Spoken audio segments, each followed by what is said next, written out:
I wanted to talk about something that's a little different, um, and that is for those wheelchair users who do have caregivers who put them to bed at night, and then they go home, and the wheelchair user is by themselves, and it is so quiet in the home, and how difficult that can be sometimes for the wheelchair user.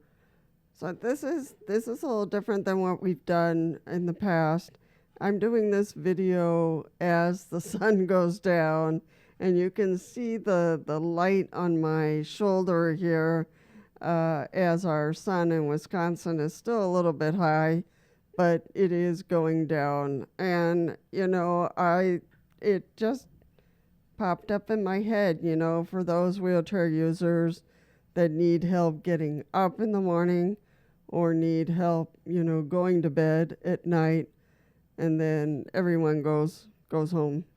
And what do you do, staring at the ceiling? What emotions can bubble up at those hours, and how difficult it can make falling asleep. So I wanted to give some ideas on what you can do to refocus your mind on something different so that it doesn't turn sad and negative and on all the things that you struggle with during the day. So let's talk about some tips here that might help. One of them is games. I know a lot of wheelchair users are gamers, and that might be of help to use their phones and do some gaming, some crossword puzzles, or some, what's it called, Scrabble, and play with others, until they start feeling tired still and start to feel sleepy. So that is good. It's hard to be laying in bed and not being able to fall asleep. The other thing you can do is listen to music, any kind of music that will settle you down, that puts you in the mood for sleeping. And sometimes I have to put you down in bed early, and that makes it hard.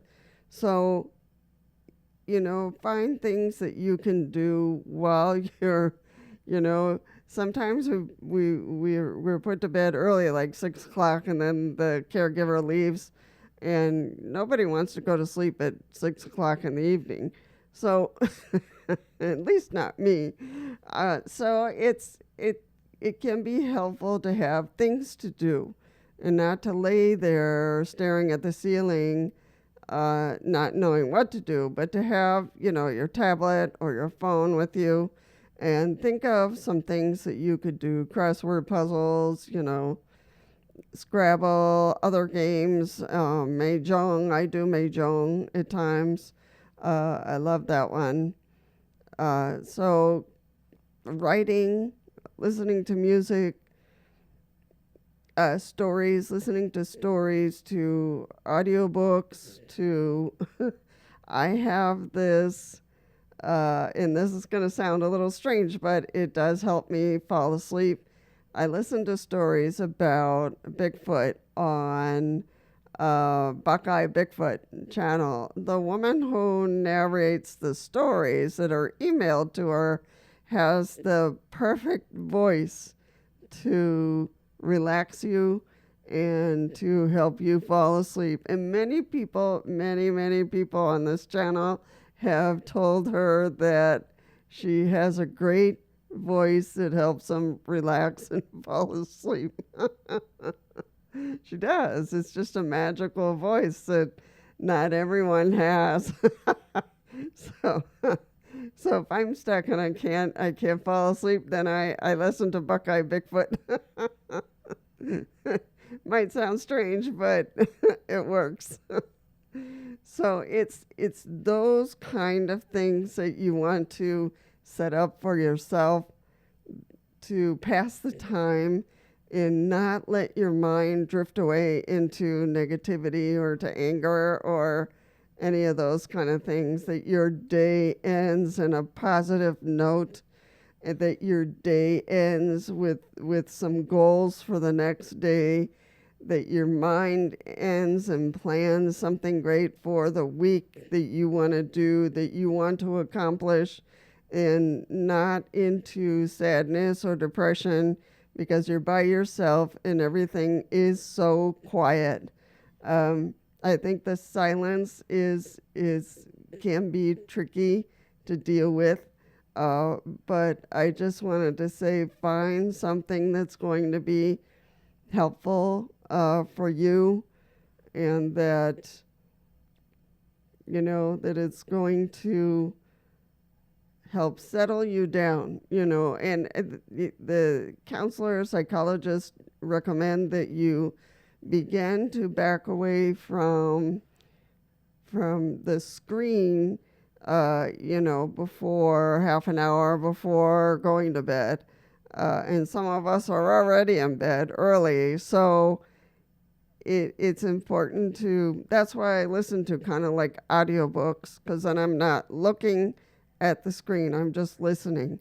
And that helps me get into a state in which I feel drowsy and I'm ready to go to sleep, because I'm one who struggles a lot with sleeping. I was just distracted there from the door. I didn't know if it was open or closed. I was like,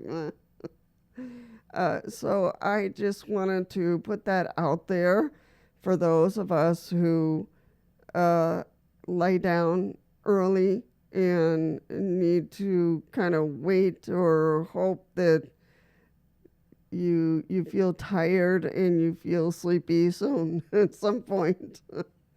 And not to let the silence bother you. And a lot of you out there might say, "No, I'm okay. I do fine."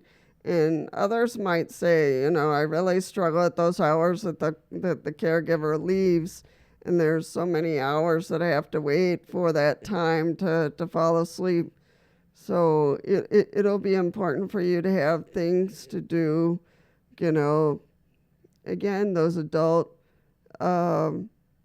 drawing books that I recommended some time ago, those are fun to do and helps you pass the time to be able to go to sleep and feel right with the world, distracts your mind, and it will help you during those hours of the quiet of the night.